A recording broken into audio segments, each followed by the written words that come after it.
First ever factory outlet Mukunda jewelleries Kukatpally Khammam Kothapet Somajiguda Hanumakonda and Suchitra.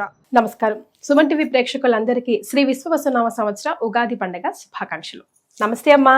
నమస్తే అమ్మా, అందరికీ కూడా విశ్వావసు ఉగాది శుభాకాంక్షలు. మీకు కూడా అమ్మా సంవత్సరాది శుభాకాంక్షలు. ఎస్. సో తెలుగువారి సంవత్సరాది ఉగాది పంచాంగ శ్రవణం కోసం అయితే బీభత్సంగా వెయిట్ చేస్తూ ఉంటాం. అందులో ఈసారి మాత్రం కొన్ని రాసుల వారికి బాగుంది బాగాలేదని ఫుల్ హడావుడి టెన్షన్. ఏసారి అలాగే చెప్తారమ్మా, ఎప్పుడైనా అంతే. ఈసారే కదా, ఎప్పుడైనా ఒకళ్ళకి బాగుంటుంది, ఒకళ్ళకి బాగుండదు. ఏసీ వేస్తే ఆస్తమా రోగికి బాధగా అనిపిస్తుంది, లేని వాళ్ళకి బాగున్నట్టు అనిపిస్తుంది. అబ్బా, ఎంత సింపుల్ గా చెప్పేశారమ్మా అసలు. అంతే కదా అమ్మ. మరి మీరు ఎప్పుడైనా చెక్ చేసుకుంటారా? Do you believe in all that? వ్యయం ఎంతుంది, ఆదాయం ఎంతుంది సీక్రెట్ గా? లేదమ్మా, యు డోంట్. ఎందుకంటే డూ ద బెస్ట్. ఒకవేళ నాకు మంచి జరిగేది ఉందనుకో, I will lose my thrill. చెడు జరుగుతుందని ఉందనుకో, జరుగుతుందో లేదో తెలియదు కానీ వాటి నుంచి ఏడుస్తూ కూర్చుంటా. ఎందుకు వచ్చింది? జరిగేది జరుగుతుంది, దేవుణ్ణి నమ్ముతాం. జనరల్ గా అయితే వింటాం, ఎందుకంటే పంచాంగ శ్రవణం తప్పనిసరిగా చెయ్యాలి అని ఉగాది యొక్క విధుల్లో ఒకటి కనుక తప్పనిసరిగా వింటాము. విన్న దాన్ని ఎందుకు ఎంతవరకు మనకు ఉపయోగపడుతుందో అంతవరకే ఉంచుకోవాలి. కానీ ఏం జరుగుతుందో, ఆదాయం ఎంత, కందాయం ఎంత అంటే జనరల్గా మామూలుగా ఉంటుంది. ఈ సంవత్సరంలో ఆదాయం పెట్టుకొని అదాన్ని ఈ సంవత్సరం ఆదాయం తక్కువ ఖర్చు ఎక్కువ అని ఉందనుకో. ఉదాహరణకి అంటే కొంచెం ఆదాయం తక్కువగా ఉంది, ఖర్చు ఎక్కువగా ఉంది కనుక ఫంక్షన్స్ అవి పెద్దగా పెట్టుకోకుండా ఉందాము, కన్నాళ్ళు ఆగుదాం, అంతవరకే. అంతకు మించింది ఏం లేదు. సో సీక్రెట్స్ బిహైండ్ ఉగాది అసలు ఎందుకు వచ్చింది, ఎలా వచ్చింది, పేర్లు ఎందుకు వచ్చాయి, ఉగాది రోజు తప్పనిసరిగా మనం చేయాల్సిన పనులు ఏంటి, ఈ డేని మనం అసలు 31 డిసెంబర్ కాకుండా ఈ డేని మనం ఎట్లా వెల్కమ్ చేయాలి తెలుసుకుందామా? అమ్మా, వసంత ఋతువులో చైత్రమాసంలో శుక్లపక్షంలో మొదటి తిథి రోజున సూర్యోదయ సమయానికి బ్రహ్మగారు సృష్టి చేసి ఇవాల్టి నుంచి కొత్త సృష్టి ప్రారంభం అని చెప్పాడట. అది చైత్రే మాసే జగద్బ్రహ్మ ససత్య ప్రథమే అని చెప్పి దాని గురించి చెప్తారు. అంటే ఇది సృష్టి మొదలు అని చెప్పినటువంటి రోజు కనుక ప్రారంభం గనక మనం చేసుకునే ఉగాది ఏమిటి అంటే ఈ భూమికి పుట్టినరోజు పండగ. భూమికే నిజంగా కదమ్మా. అంతే కదా. అసలు అన్ని మనం చూస్తున్నాం రోజు మనకు తెలియకుండానే డ్రై లీవ్స్ అయిపోయి అప్పుడే కొత్త చిగుర్లు వచ్చి కొత్త ఆకులు వచ్చి అంత ఫ్రెష్ గా అనిపిస్తుంది, గ్రీనరీగా. మనకి భాగ్యనగరంలో ట్రాఫిక్ వల్ల దుమ్ము పడినటువంటి చెట్లు కూడా చిగుళ్ళ మీద ఇంకా దుమ్ము పేరుకోదు గనక నవనవలాడుతూ చిగుళ్ళు కనపడతాయి, పాతాకులు ఎట్లా ఉన్నా. ఇది సృష్టికి పుట్టినరోజు, భూమండల భూదేవికి పుట్టినరోజుగా దీన్ని మనం చెప్పుకోవాలి. మనకి తల్లి గనక ఆ తల్లి పుట్టినరోజును మనం కూడా వైభవంగా చేసుకుంటాం. ఇది సంగతి. ఉగాదికి ఎలా చేసుకోవాలంటారు? ధర్మశాస్త్ర గ్రంథాల్లో చెప్పింది ఏంటంటే మనం ఏ పండక్కైనా మనం చేసుకునేది అంటే అభ్యంగన స్నానం శుభ సూచకం. నువ్వుల నూనె పెట్టుకుని నలుగు పెట్టుకుని అప్పుడు తల రుద్దుకోవడం అంటాం. అంటే షాంపూ కావచ్చు ఈ రోజుల్లో. పూర్వం అయితే షీకాయి కుంకుడుకాయి వాటిలతో. మరి పంజాబీలు దేంతో రుద్దుకుంటారో తెలుసా మీకు?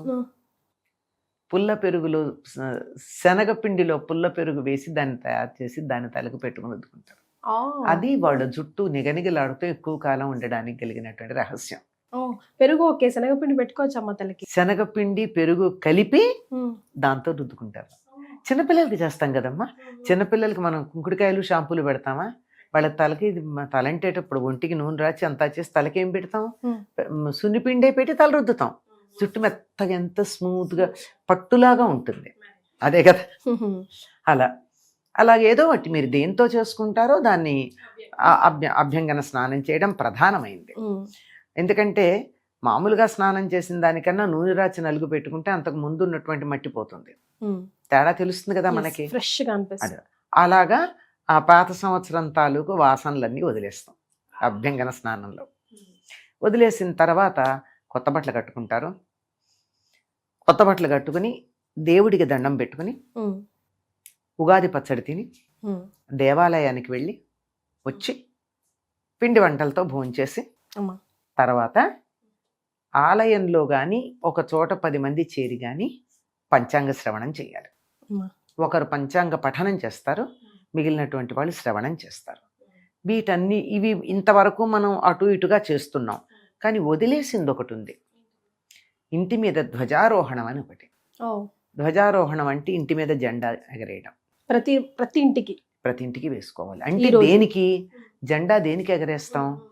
విజయాన్ని సాధించినప్పుడు ఎగరేస్తాం. మనకు కూడా ఉంది కదండి, దేశ నాయకులు అటువంటి వారు ఎవరైనా పోయినప్పుడు విషాదంగా ఉంటే ఏం చేస్తున్నాం? జెండాని దింపుతాం. ఉమ్. మనం ఉత్సాహంగా ఉంటే దేశానికి స్వాతంత్రం వచ్చింది అంటే ఏం చేస్తున్నాం? జెండా ఎగరేస్తున్నాం. అందుకని మనం క్రితం సంవత్సరం చాలా బాగా మన జీవితాన్ని గడిపాము, ఇక ముందు కూడా అలా విజయవంతంగా గడుపుతాము అనడానికి సంకేతంగా ఇంటి మీద కాషాయ రంగే వేసుకుంటూ ఉంటారు సాధారణంగా. దాని మీద ఎవరికి నచ్చినటువంటి దైవం యొక్క చిత్రం, వాళ్ళు హనుమంతుడు కావచ్చు, గరుత్మంతుడు కావచ్చు, నంది కావచ్చు, ఏదైనా సరే ఉమ్.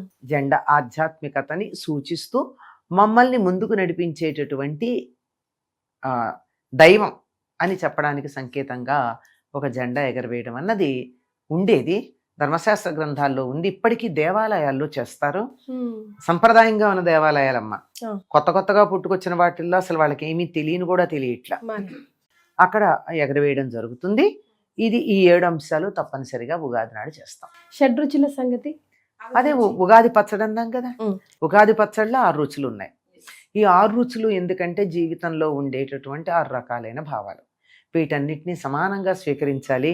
ఒక్క తీపే తింటూ కూర్చుంటే డయాబెటీస్ వస్తుంది నాన్న, కొంచెం చేదు కూడా తిను, అప్పుడు దానికి బ్యాలెన్స్ అవుతుంది.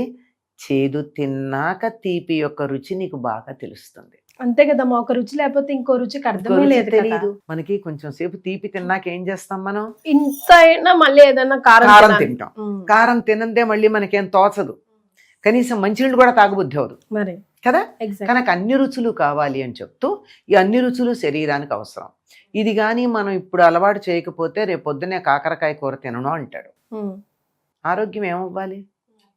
ఇది చేదుగా ఉంది, నా వల్ల కాదు, తీపే వేసి పెట్టమంటాడు. పెరుగన్నంలో కూడా పంచదార వేయి అని అడుగుతారు పిల్లలు. అలా గనక అయితే ఆరోగ్యానికి వాళ్ళ ఆరోగ్యం దెబ్బతింటుంది కదా. అన్ని రుచులు అలవాటు చేస్తారు. పైగా విశేషం ఏమిటంటే, ఈ కొత్త సంవత్సరంలో ఇప్పుడే ఈ పదార్థాలన్నీ వాడకం మొదలు పెడతాం మనం. ముఖ్యంగా మామిడికాయలు అవి కదమ్మా, ఆ. చింతపండు, చింతకాయ ఫర్ దట్ మ్యాటర్ అన్ని కూడా. అసలు ఉగాదికి ముందు అసలు మామిడికాయ ముక్కలు కూడా ఎవరు చాలా ఇళ్లలో ముట్టుకోరు కూడా. వాడరమ్మా. మనకు పద్ధతి ఏంటంటే, మన ఇంట్లోనే మామిడి చెట్టు ఉండి కాయలు బాగా కాస్తే కూడా వాటిని ఎక్కడో పక్కన పెట్టేస్తారే తప్ప వాళ్ళు తినరు. అవును. వాళ్ళు తినాలంటే ఉగాది అయ్యాకే కొత్త చింతపండు, కొత్త బెల్లం, తర్వాత మామిడికాయలు, ఇవి కొత్తగా ఇవాళే మొదలు పెడతారు. ఈ మిగిలినటువంటి ఈ 3 కాకుండా ఇంకో 3 రుచులు మనకు కావాలి. ఇవి 3 రుచులు అయినాయి. ఒకటి తీపి బెల్లం, ఉప్పు, మామూలు ఉప్పు కాకుండా సాధారణంగా సైంధవ లవణం వాడేవాళ్ళు, కనీసం ఇప్పుడు సీ సాల్ట్ అన్నా వాడదాం. అంతేగాని మళ్ళీ సైంధనంలోకి వచ్చేసామమ్మ మేము కూడా. అంతానే ఆర్గానిక్ వచ్చేసారు కదా. అది ఉప్పుకి సైంధవ లవణం, పులుపుకి చింతపండు, చేదుకి వేప పువ్వు, ఆ తర్వాత కారానికి మిరియాలు, మిగిలింది ఏమిటి? వగరికి మామిడి పిందెలు వగరుగా తినాలి. అంటే తొక్కతో తినాలని అర్థం. అది అసలు విషయం. తొక్కలోనే మామిడిలో ఉండే చిన్న దోషం ఏముందో దానికి విరుగుడు తొక్కలో ఉంది. అంచేత మామిడి పులుపుకు కాదు వాడేది, వగరుకు వాడుతున్నాం. పులుపుకి చింతపండే వాడతాం, కొత్త చింతపండు వాడుతున్నాం, కొత్త బెల్లం వాడుతున్నాం. మామిడి పిందెలు దేనికి అంటే వగరుకి సంకేతం. అంటే సాధారణంగా ఇంకా ఈ సంవత్సరం కూడా మామూలుగా వచ్చినట్లే ఒక్కొక్క ఏడాది ముందు వస్తాయి, కానీ ఈ ఏడాది ఇప్పుడిప్పుడే కదా అక్కడక్కడ మామిడి కాయలు కనపడుతున్నాయి.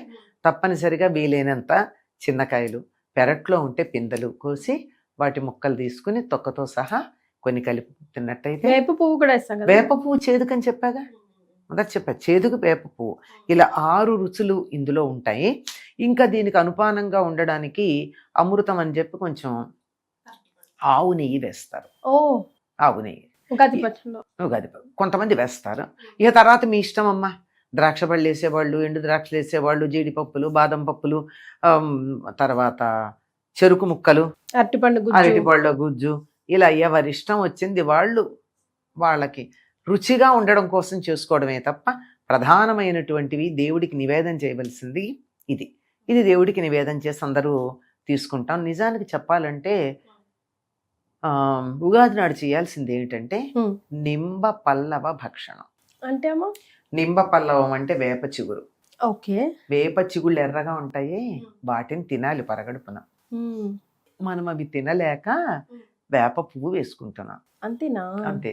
నిజానికి 15 రోజుల పాటు ఉగాది నుంచి పరగడుపున వేప చిగుళ్ళు గనక తిన్నట్టయితే జలుబు, దగ్గు, జ్వరము మొదలైనటువంటివి ఏమీ రావు. తర్వాత డయాబెటీస్ ఉన్న వాళ్ళు కూడా రోజు పొద్దున పూట వేప చిగుళ్ళు కొద్ది రోజుల పాటు తిన్నట్టయితే చాలా అదుపులోకి వస్తుంది. Very nice. ఇది తెలియదు మనకి, కానీ 15 డేస్ కంటిన్యూస్ గా చేసి చూస్తే మనకు తెలుస్తుంది కదమ్మా. ఓ సంవత్సరం ఎలా ఉంటుందో నెక్స్ట్ ఉగాదికి చెప్పేస్తాం. కరెక్ట్. అంటే అనుభవంతో చేసి మాకు ఉపయోగం పడింది అని చెప్పిన వాళ్ళు ఉన్నారు. అవును. తర్వాత అసలు అంత అవసరం కూడా ఉండేది కాదు పూర్వకాలం వాళ్ళకి, ఎందుకంటే రోజు వేప పుల్లతో పళ్ళు తోముకునేవారు. ఆ శరీరానికి ఏమాత్రం చేదు కావాలో అది వెళ్ళిపోతూ ఉండేది. వేప పుల్లతో పళ్ళు తోముకున్నంత కాలం డయాబెటీస్ లేదమ్మా. క్రోధినామ సంవత్సరం వదిలేసి ఫైనల్ గా శ్రీ విశ్వవసు నామ సంవత్సరంలోకి వెళ్తున్నాం కదా. శ్రీ విశ్వవసు అంటే అర్థం ఏంటమ్మా?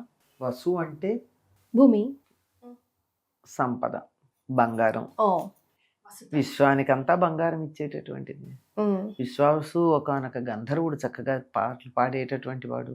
ఒక సంవత్సరానికి ఉన్న పేరు ఇది. వీళ్ళంతా నారదుడు కొడుకులు అంట కదమ్మా? అవునమ్మా, నారదుడి కుమారులు అని చెప్పి ఒకసారి ఎప్పుడో ఈయన స్త్రీ వేషం సంసారంలో మునిగిపోయినప్పుడు ఆయనకు పుట్టినటువంటి కొడుకులని. అంతేకాకుండా ఇంకొక ఇతివృత్తం ఉంది. శ్రీకృష్ణుడికి 16,100 మంది రాజకుమార్తెలు భార్యలు అయ్యారు కదా, గోపికలు గారు రాజకుమార్తెలు. అందులో సాందీపని అనేటటువంటి ఒకనొక ఆవిడికి 60 మంది కుమారులు ఉన్నారని, ఆవిడ ఎప్పుడూ కృష్ణుడిని చాలా ఆనందపరిస్తే నీకేమన్నా వరం కావాలంటే కోరుకోమంటే నా కొడుకుల పేర్లు సంవత్సరాలకి పెట్టమని అడిగిందని, ఆవిడ కొడుకులు వీళ్ళ పేర్లని ఒక కథ ఉంది. కొత్త సంవత్సరానికి వెళ్తున్నాం కాబట్టి మా ప్రేక్షకులకి, మా అందరికి మీ ఆశీర్వచనం అందించండి. తప్పనిసరిగానమ్మా. క్రోధినామ సంవత్సరం పేరుకు తగ్గట్టుగానే ప్రపంచమంతా కూడా క్రోధంతో అట్టుడికిపోయింది. ఎవరికి ఎవరి మీద ఎందుకు కోపం వచ్చిందో తెలియనటువంటి పరిస్థితుల్లోనే ఉంది, అంతే కదా. నిజానికి క్రోధి అన్నప్పుడు కోపం తప్పదు. కోపం చెడు మీద రావాల్సింది, చెడు మీద వచ్చిందో మంచి మీద వచ్చిందో తెలియదు, అలా జరిగిపోయింది.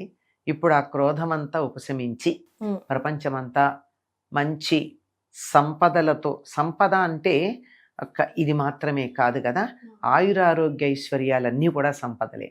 అటువంటి సంపదలతో భూగోళం అంతా చల్లగా హాయిగా ఉండాలి అని విశ్వావసు నామ సంవత్సరం పేరు దృష్ట్యా అలా ఆశించటం బాగుంటుంది అని అలా అనుకుంటున్నాం.